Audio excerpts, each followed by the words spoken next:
Hey, Mike here. Beautiful day outside. I'm with the old guitar here.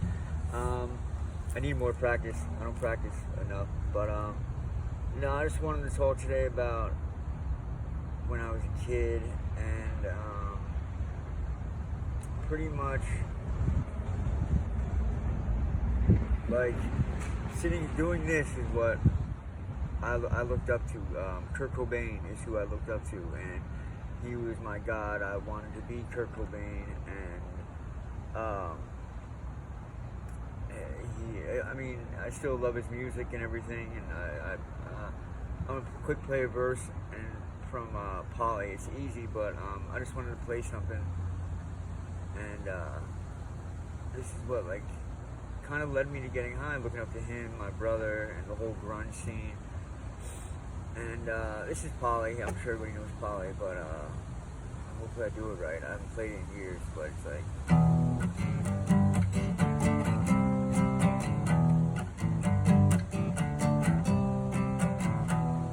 Polly wants a cracker. Think I should get on her first. Think she wants some water to put out the blowtorch. Mess it up.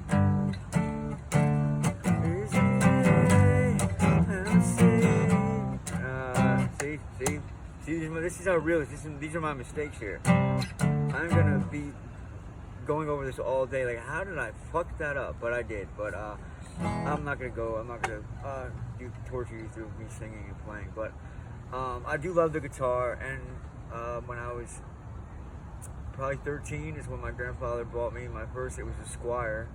It wasn't a Fender. My Fender is my favorite type of guitar, but it was a Squire. And everything my brother did, I tried to do. When we were younger, my sister was born in January of '83. My brother in March of '84, and I was February of '86. So they were closer growing up. Up until my sister had moved back to the other state, and she moved out back to my mom's house, and me and my brother stayed with my gram, and since he was 17 and I was 15, we got close. I guess since drugs,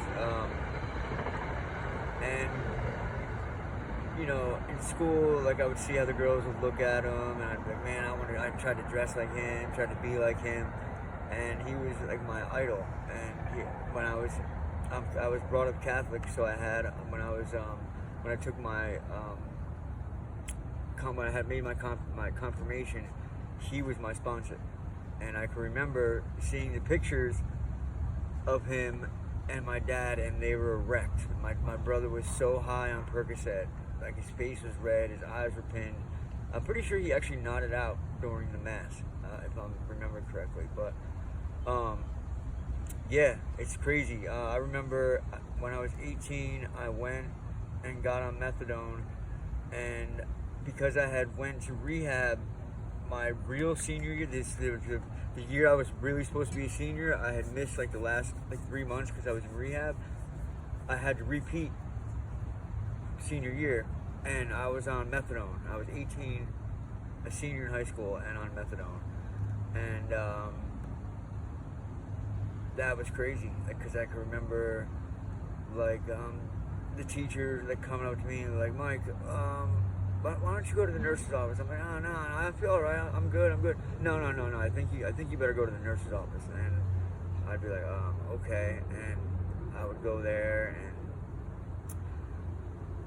the craziest thing was when I think I was 16, and I was dope sick in school, and I remember something just bit me. I'm not, I went to school. I was dope sick, and what I used to do is the teachers would have us it was a computer day or whatever. The teachers would have us go to another classroom, to the library, to go on the computers. So we would leave the classroom, go to the library, and then I noticed that the teacher would leave her purse in her desk, so I would ask to go to the bathroom, go back to the original room where no one was, go in there, and I would take like 80 most I think I took was like $120 from the person. I know I'm a scumbag, and it's crazy. But and I'm 16 at the time, so imagine. Anyway, I tried doing it the one time, and I got caught. Like I was crawling to the desk, and the librarian came and saw me, and she's like, "Go back to class."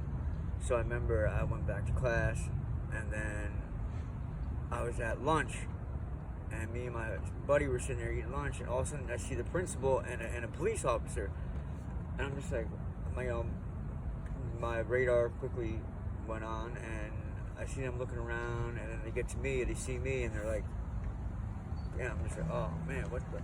So I go, and there's 2 police officers in the principal's office. So they're like, what do you have on you? I'm like, nothing. Me being a dumbass, I brought my needle to school, and I had this big giant spoon that I used to use. I had that, all these empty baggies on me, and I tried to play it off because the one time the vice principal tried to search me, and he went like this. He's like, what's that? I'm just like, oh, that's a pen. But it was really a needle, but I got away with it that time. I tried doing the same thing to the cop. He's like, what's that? I'm like, a pen. And he's like, get against the wall. And he pulled it out. And when the needle and all the empty bags went onto my principal's desk, the look on his face was horrifying. Like, just how he looked and how shocked he was. Because I always did well in school. Like I said, I was always, like, in college prep, I was the good one. I did so good in school. Like, anything I learned, I just, like, absorbed in, like, seconds, and just was like, oh yeah, that's how you do that. I didn't even have to study. Like, they would just tell me, and I'd be like, all right. Like when I eventually got my GED when I was in prison, and they told me for reading and writing, I got in like the 99th percentile. Like only 1% of the country did better than me. And like other people would be there. I think my brother was in my class. I don't know if you remember, but other people would be there like trying so hard to learn this stuff, and I'd be sitting there reading like books and not even thinking about it because I knew everything. Not everything, but you know, I knew. Okay, so let me go back to that story. So I got 10 days out of school suspension, and then I eventually got suspended, or not suspended, expelled from the school. So then they sent me to a different school called the Meadows. Yeah, so you can imagine how that was. And it was for all like the bad kids, and I wouldn't consider, back then I didn't consider myself a bad kid. I really wasn't. I was just a drug addict, and like I didn't do things just to get in trouble like how some people are. I did things for drugs that got me in trouble. Like I didn't go out of my way to make trouble. I just had to go through trouble to get to drugs. So I was with the bad kids. They were all not retarded, but they were all just stupid. Like they were just like, you know, they thought they were cool, like because they did cursed or whatever. I don't know, but I was 17. No, when I got expelled, I was like 16 or 17, and I was just with like all these kids. They were like teaching us about the presidents, and I was just like, man, I know all this stuff, and it was just, I didn't like it, and got put on probation because like a month later I had got caught with I was driving. I had just gotten I had my learner's permit, whatever. I didn't have my license, or I just got it, and there was a curfew for teenagers who had their license, so they pulled me over, and they found a needle on me. So I had 6 months juvenile probation, and every time they thought I was high, my PO told me this. He said, you know, every time they think you're high, they're going to call me. He's like, so I'm pretty much coming here almost every day. And they told my grandmother, like, yo, Mike comes to school in the morning, he's very observant, he's very outgoing, talking and answering questions and, you know, interacting with everybody. And then by the afternoon, he's just asleep. Like, the one time I had to go to the bathroom and someone would have to walk with me. And I remember, you know, sometimes when you're a kid, you just want to, you raise your hand to go to the bathroom because you're bored, you just want to walk around a little bit. So that's what I did. And then when I went into the stall and I didn't urinate, he didn't hear no urinate. I came out and he was just like, yo, I didn't hear you go to the bathroom. I'm just like, yeah. I'm like, I didn't go, man. And he said, get against the wall. And he searched me. I just felt like an idiot. But, yeah. So my PO came, he would piss test me. And I was trying to get away with it because I would go like 3 days clean and then like pee in a bottle and keep that on me. And the one time, like a retard, I had the pee for a couple days, and I thought it smelled. So after I put it in the bottle, he's standing behind me. Like, I held the cup up, he smelled it, and he's like, yo, why did you smell that? Anyway, then he looked at the temperature, and the temperature wasn't right, and he's just like, yo, tell who's ever urine this is that they're clean. I'm like, and I wasn't lying to him, it was my urine, it was just from when I had 3 days clean. So anyway, he ended up making me go to rehab.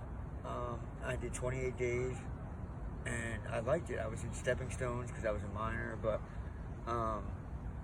you know, when I got out, yeah, that's right. I got out and I was putting my clothes away, and I found a bag in my drawer, in my dresser. That was crazy, and I remember doing it, and I got wrecked. But I mean, I would have gotten high anyway, but that just made me get high the day I got out. And then I kept screwing up, and they put me on an ankle bracelet, and then finally my PO had enough. He put me in front of the judge, and they sent me to a 6-month program, and I was there like 2 months, and I got caught because my brother and my grandmother were coming to visit me, and he was sneaking me in pills. He didn't sneak me any heroin or anything. I remember it was just Percocet and Ultram, Tramadol. I don't even think they're a narcotic, but he was coming, and I was getting high every week.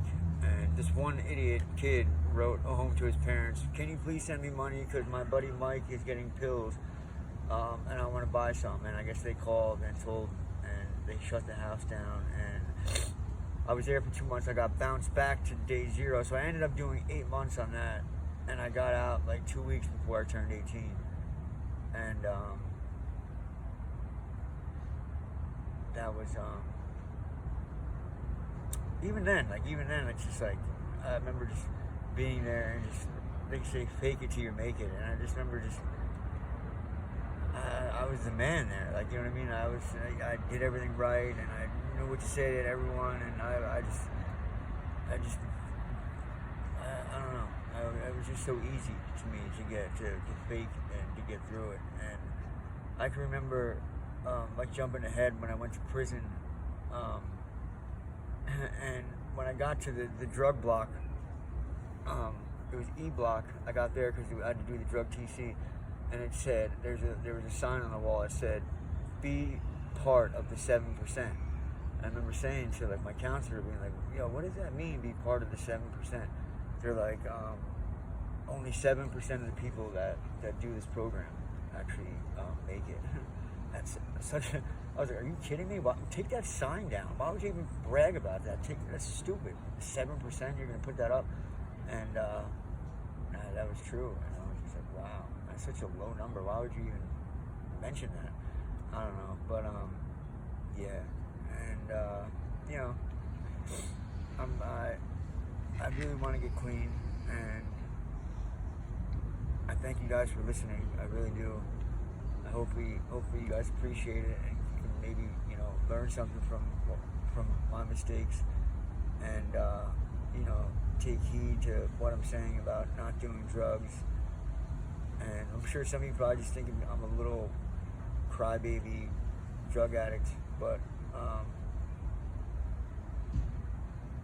I'm not, you know, I am what I am anyway. But thank you guys, thank God for another day, and thank you guys for listening. Until next time, what not to do in life.